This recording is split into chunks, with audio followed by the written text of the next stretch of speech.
Masheko lengo la mchunga Runyika pamsoro itenzi tatibu mwimbo wa mchunga Runyika kwa ziwai Adiskus Guarujá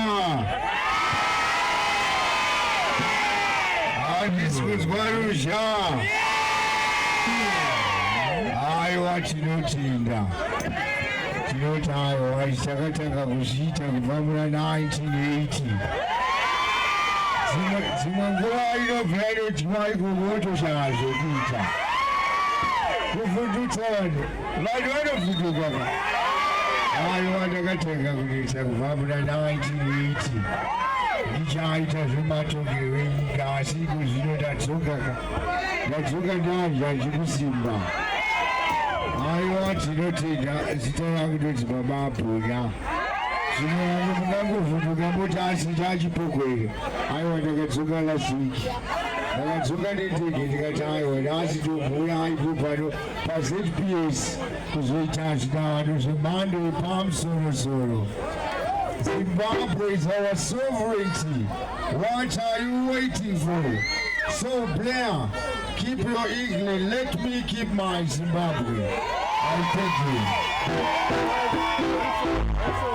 Guy to put ndakasvika mwangu ipapo asi vanhu vari kuti hanzi Baba Bonanzi muimbai rekati muimba mupichana izvozvo chaizvo itaitidze itai muzvo manje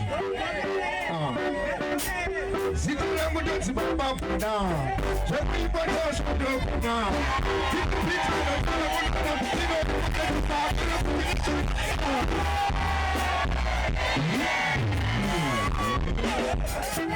ndodzokorezare papa ndodzokorezare itai muzvo manje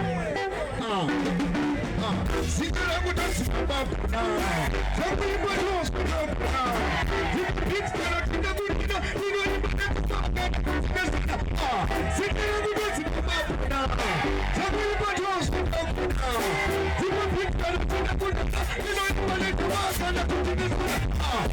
saying against the public.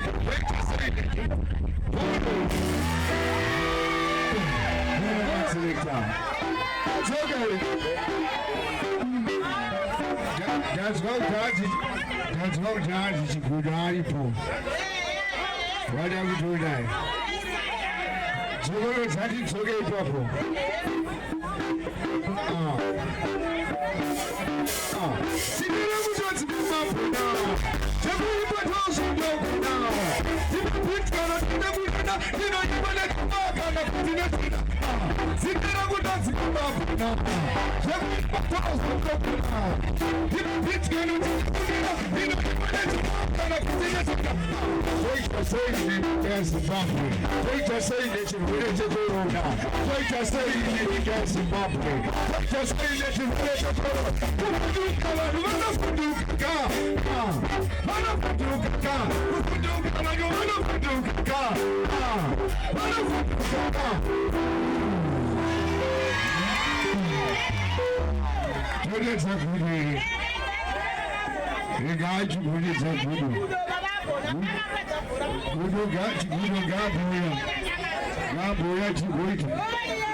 I thank you.